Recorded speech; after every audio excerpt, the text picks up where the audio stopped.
کہ تجھے کیا ہوا ہے؟ وہ کہتا ہے میں بہت بیمار ہوں، میں بہت بیمار ہوں۔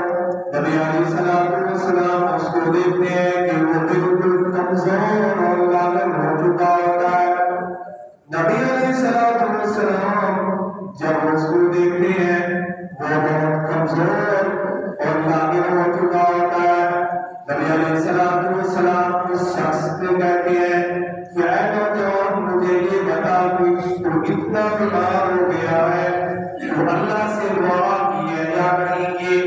اللہ سے معافی مانگی ہے یا نہیں مانگی؟ وہ نوجوان کہتا ہے جی اللہ کے رسول صلی اللہ علیہ وسلم میں نے اللہ سے دعا کی ہے۔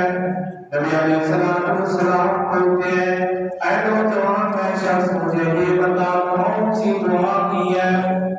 وہ نوجوان کہتا ہے جی اللہ کے رسول صلی اللہ علیہ وسلم میں نے اللہ سے دعا یہ کی ہے کہ اللہ کریم تو نے مجھے جو سزا آخرت میں دینی ہے وہ مجھے دنیا میں دے دے، جو تو نے مجھے سزا آخرت میں دینی ہے وہ اسی دنیا میں دے دے۔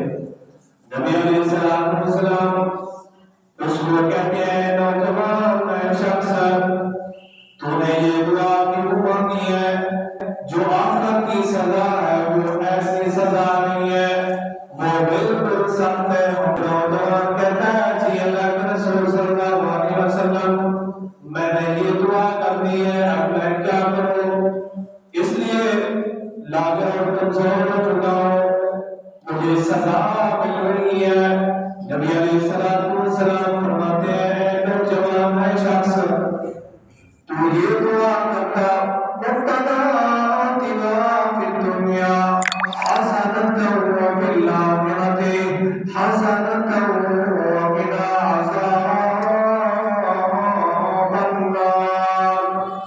تو یہ دعا کرتا نبی علیہ السلام نے اس شخص کے لیے یہ دعا کی ربنا آتنا فی الدنیا، اے ہمارے رب تم عطا کر فی الدنیا، دنیا میں حسنۃ اچھائی، وفی الآخرۃ اور آخرت میں بھی حسنۃ اچھائی، وقنا عذاب النار اور تو جہنم آگ کے عذاب سے بچا۔ پھر نبی علیہ السلام نے اس نوجوان کے لیے بھی یہ دعا کر دی، پھر اللہ تعالیٰ نے اس کی دعا کو قبول کر کے اس نوجوان کو شفا عطا کر دی۔ میرے بھائی بزرگوں ساتھیوں، اس نے جو آخرت میں سزا ہونی ہے اس کے لیے اس نے دعا کر دی۔ وہ آخرت میں جو سزا ہے وہ عام ہے۔ آپ دیکھیں ہمیں دنیا کے اندر تھوڑا سا کانٹا لگ جائے یا تھوڑی سی کوئی پریشانی مصیبت بیماری آ جائے ہم اس کو برداشت نہیں کر سکتے۔ جو آخرت کا عذاب ہوگا وہ ہم اس کو کیسے برداشت کریں گے؟ وہ عام عذاب ہوگا۔ اللہ نے قرآن کریم کے اندر کتنی مرتبہ بتایا عذاب علیم دردناک عذاب ہوگا، عذاب شدید سخت عذاب ہوگا، عذاب عظیم بہت بڑا عذاب ہوگا۔ اللہ سے دعا ہے کہ اللہ تعالیٰ جو آخرت میں ہمیں سزا ملنی ہے اللہ اس سزا سے ہمیں محفوظ کرنا اور بغیر حساب کے ہمیں جنت عطا کرنا۔ میرے بھائیو بزرگوں ساتھیوں، ہم ماں کے لیے فکر میں لگے ہوئے ہیں، ہم زمینوں کے فکر میں لگے ہوئے ہیں، ہمیں آخرت کی فکر ہے کہ ہم آخرت میں اللہ کو کیا جواب دیں گے، ہم اللہ کو کیا جواب دیں گے۔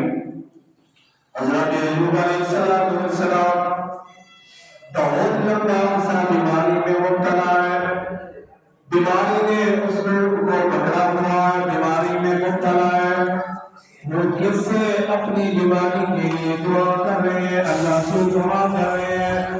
وَأَيُّوبَ إِذْ نَادَىٰ رَبَّهُ أَنِّي مَسَّنِيَ الضُّرُّ وَأَنتَ أَرْحَمُ الرَّاحِمِينَ۔ حضرت ایوب علیہ السلام فرماتے ہیں اِذْ نَادَىٰ رَبَّهُ، جب اپنے رب کو پکار رہے ہیں، أَنِّي مَسَّنِيَ